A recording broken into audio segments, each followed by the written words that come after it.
এপিসিসিৰ সভাপতি ৰিপুন বৰাই যথেষ্ট আত্মবিশ্বাস প্ৰকাশ কৰিছে। এই মুহূৰ্তত আগবঢ়াইছো ৰিপুন বৰাৰ মন্তব্য। খুব ভাল লাগিছে কাৰণ এজন সাধাৰণ নাগৰিক হিচাপে ইমানখিনি ৰাইজ মই এজন সাধাৰণ ৰাইজ হিচাপে ৰাইজৰ লগত মই আছো, ইয়াত কথা বতৰাও পাতি আছো, হাঁহি ধেমালিৰে পাৰ কৰি আছো। মই ইচ্ছা কৰা হলে মোক কৈছিলে প্ৰিজাইডিং অফিচাৰে যে আপুনি আগত আহক, আপোনাক ভোট দিয়াই পঠিয়াই দিওঁ, কিন্তু মই সেইটো গ্ৰহণ কৰা নাইকিয়া।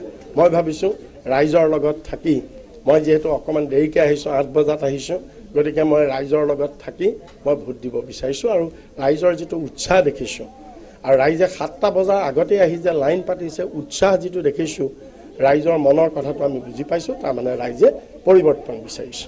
প্ৰথম পৰ্যায়ত আমাৰ আশা অতি সম্ভাৱনা আমি অতি উজ্জ্বল দেখিছোঁ, আৰু 5টা লোকসভাৰ ভিতৰত আমাৰ 4টাতে অতি উজ্জ্বল সম্ভাৱনা।